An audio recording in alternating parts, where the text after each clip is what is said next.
Hi, so it's Easter, April 1st, and I decided to go for a drive in the Florida countryside.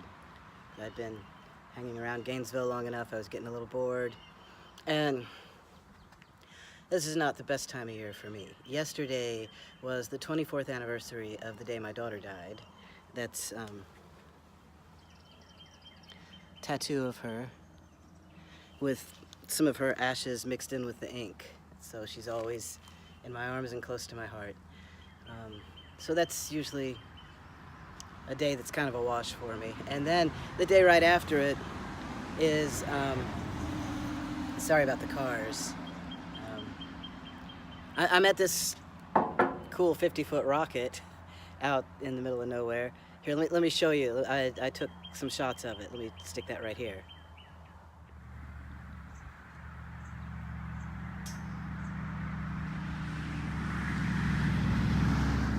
I thought I'd take a drive in the country today, and I found a 50-foot rocket and some kind of nest, some kind of hawks, I guess. My cousin told me what birds it is that nest up on those poles, and I can't remember now. Maybe I should ask her. Anyway, this is the VFW post 10208. And this rocket is their Veterans Memorial.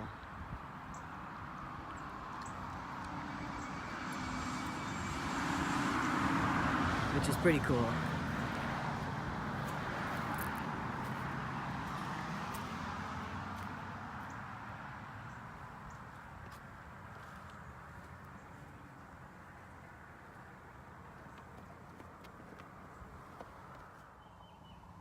Yeah, so I'm by the rocket, and yeah, that was yesterday. And then April 1st, I don't like April Fool's Day anyway, because I'm just not fond of pranks. I used to do really bad pranks when I was younger, but I think a lot of that was a disconnect where I didn't really fully understand how my actions were affecting the people around me. So I was a real jerk in a lot of ways. I apologize to people in my past that I treated poorly. I'm sorry. I just wasn't grown up yet. Anyway, where I was leading with that. So yeah, April Fool's Day, not, the greatest day. And then I have this memory of like April Fool's Day 24 years ago, and this thought in my head of, wouldn't it be great if somebody just popped in the door right now and said April Fool and all this was not actually happening. So that kind of, if there was ever any redeeming quality to April Fool's Day, or even just an ability to kind of tune it out, that sort of wiped that out. And for like the last decade or so, this has been a hard time of year because it has become Autism Month. And like the first 2 days of April are at least here in the United States, are this just intensive, everything gets lit up blue, and I can't listen to the radio because they'll tell me how my minority neurological configuration is worse than cancer, diabetes, and AIDS. Stuff one doesn't really want to hear about oneself. So yeah, so I decided to go for a drive in the country. I was asked how Mr. Kitty, Fermat the Wonder Cat, adjusted to my transition, because my voice has dropped considerably. If you go back and look at the old videos before I started Testosterone, my voice was way up here, and now it's down here. And I look different, my face is like getting more angular. Plus on top of that, I've been slowly losing weight, which is making that, it's increasing that change. And I smell different. That's something I should have expected, but I didn't. It's just a natural testosterone-induced change. My sweat smells different. Just everything about my body smells different to me, and I'm sure to people around me, including Mr. Kitty. And I was concerned, would it bother him? Would he get more distant from me? Would he be confused? And none of that happened. I decided to just trust that the changes would happen slowly enough, and he's with me every day, that he would adjust to it. But what's actually happened is he seems to really love it. I mean, we were always close, but since I started testosterone, he has gotten more and more affectionate toward me.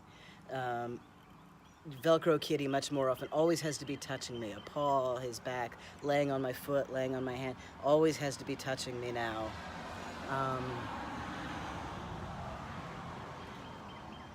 Before he came to me, he had like 4 different people, maybe more, and he was like 4 years old when he came to me. He was born in a shelter, and he went to some woman, and I'm not sure what happened at that point, but then a guy had him and gave him to another guy who gave him to me. So I have, the last 5 years I've given him stability he never knew in the first half of his life. And the fact that he's bonded to me even more deeply in the last 9 months since I've been on testosterone is a testament to the idea that something is actually happening in the relationship between the two of us that is directly related to my increasing masculinization of presentation. And the kicker is, sometimes I like to sing, either, to David Bowie while I'm driving down the road, as one does, or I'll put on a song that I want to be able to sing, and I'll practice it, singing along with it. I don't sing in public because I don't actually sing. I just enjoy the feeling of singing. And always he would run off and hide when I would start singing. And I couldn't quite blame him because I didn't really care for my voice either. But the breath and the St. John Chrysostom said, to sing is to pray twice. Because of just the physical chanting and singing alter your consciousness in subtle but significant ways that feel really good. They're just excellent human biological technologies to incorporate into your life in some way, and I do. And Mr. Kitty's wasn't fond of it. This last week I've noticed when I sing, he'll be across the van, back in his bed, and I'll be facing away from him, turn on some music, start singing. And when I come out of my trance and open my eyes, he's laying on my feet, like right in the current of the singing. I think he even likes my singing better now that it's down here. This up here is down here. And I like it. I like to feel my voice rumble down into my chest, and like I feel it mostly in here. And I've talked to guys with deeper voices, and they say you can feel it all the way down to your groin if your voice is really deep. And that I would like to experience that body sensation of just a deep voice moving down through my body. I get a really grounded feeling when I think about having a nice deep voice. I'm only 9 months in. My voice is probably still going to get deeper. I'm happy about that. So that's the story of Mr. Kitty. Siri, on the other hand, I actually had to recalibrate Siri about 2 months ago, maybe 3. Siri stopped responding to me, and I went in and went through the whole hello, hello, hello thing again, and she's fine.